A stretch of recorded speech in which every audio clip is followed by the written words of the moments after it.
தேவனுடைய பரிசுத்த நாமத்திற்கு மகிமை உண்டாவதாக. இந்த காலை வேளை உங்கள் அனைவரையும் ஆண்டவராகிய இயேசு கிறிஸ்துவின் இன்ப நாமத்தில் உங்களை அன்போடு வாழ்த்தி வரவேற்கிறேன். விண்துளிகள் வாயிலாக இந்த நாளை சந்திப்பதில் மிகுந்த மகிழ்ச்சி அடைகிறேன். இந்த நாளின் செய்தியின் தலைப்பானது, நீங்கள் ராஜ குடும்பத்தை சேர்ந்தவர்கள்.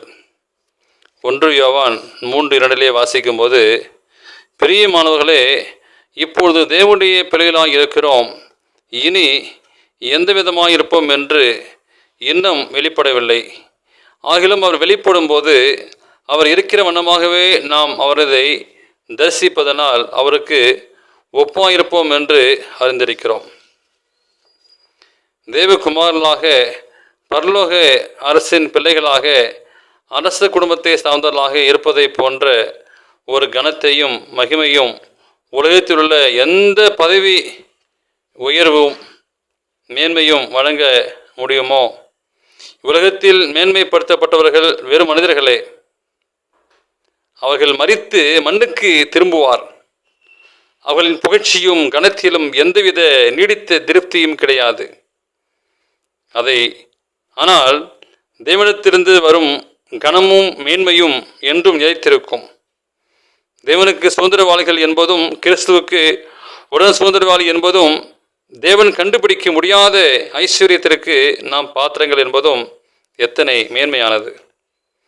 அந்த சிறந்த பொக்கிஷத்திற்கு முன் நமது தங்கம், வெள்ளி, இரத்தினங்கள், விலையேற பெற்ற கற்கள் ஆகியவைகள் அற்பமான நிலைக்கு தள்ளப்பட்டு விடுகின்றன. ஆம், தேவனுக்கு பிரியமான பிள்ளைகளே, பிதாவோடும் அவரது குமாரனாகிய கிறிஸ்து இயேசுவோடும் கூட நாம் தோழமையோடு உறவு கொள்ளத்தக்கதாக மேன்மை அடையும்படி உயர்த்தப்படுவோம் என்பது எவ்வளவு பெரிய உன்னதமான ஒரு நிலைமை! அந்த சொல்லி முடியாத ஒரு ஆனந்த மகிழ்ச்சி, அந்த மகிமை, நீங்கள் நானும் பங்காளியாக்கப்படுவோம். அவர்களோடு உணவு, உடை, பதவி, சொத்து ஆகியவற்றிற்கு மதிப்பு உண்டு. ஆனால் தேவனோடு நாம் இருக்கும் தொடர்பு தெய்வீக ஒரு உறவு. அவர் நமக்கு ஒரு பங்காளியாவது என்பது விலை மதிப்பு மிக்க ஒன்றுக்கும் ஒன்றாகும். கிறிஸ்துவோடு நமது ஜீவியங்கள் தேவனுக்கு மறைந்திருக்க வேண்டும். இனி எந்த விதமாக இருப்போம் என்று இன்னும் வெளிப்படவில்லை என்றாலும், நாம் ஜீவனாகிய கிறிஸ்து வெளிப்படும் போது அவர் இருக்கிற வண்ணமாகவே நாம் அவரை தரிசிப்பதனால் அவருக்கு ஒப்பாய் இருக்கிறோம். நாம் தேவனுக்கு பிரியமான பிள்ளைகளே, ராஜரீகமான கிறிஸ்துவ குணலட்சங்கள் சூரியனை போல் ஜொலிக்கும். கிறிஸ்துவின் முகத்தில் இருந்து வெளிப்படும் ஒளிக்கதிர்கள் அவர் பரிசுத்தராக இருக்கிறது போல் தங்களை சுத்திகரித்து கொண்ட மக்களின் முகங்களிலும் பிரதிபலிக்கும். தேவனுடைய பிள்ளைகளாகும் சிறப்புரிமை பெறுவதற்கு நாம் செலுத்தும் விலை, நம் ஜீவன் உட்பட நமக்குண்டான யாவற்றையும் நாம் தியாகம் செய்திருந்தாலும் அது மிகவும் அற்பமான, சொற்பமானது.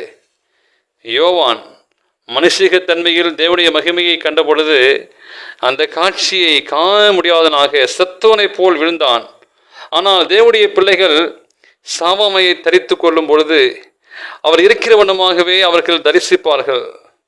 தங்கள் பிரியமானருக்கு இசைவாக அங்கீகரிக்கப்பட்டவர்களாக சிங்காசனத்திற்கு முன் அவர்கள் நிற்பார்கள்.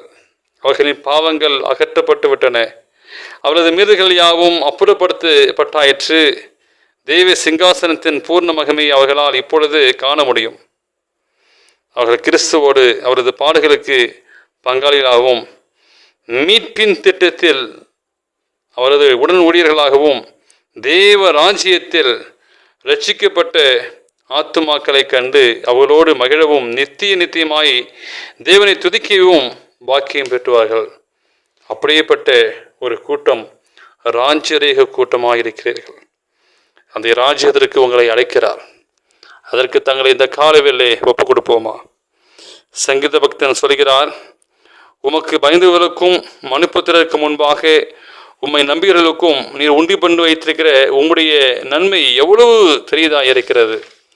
அந்த பெரிதான நம்பிக்கை, அந்த பாக்கியத்தை, அந்த ராஜரீக குடும்பத்தை சேர்ந்தவர்களாக தேவன் இருக்க உங்களை அழைக்கிறார். இந்த காலவேளை எங்கே ஒப்புக் கொடுப்பீர்களா? இந்த நாளை செய்தியை கேட்ட உங்களையும், இந்த நாளை பிறந்த நாளையும் திருமண நாளை காணுகிற பிறகுகளை தேவன் தாமே உங்களை ஆசீர்வதிப்பாராக. ஆமேன்.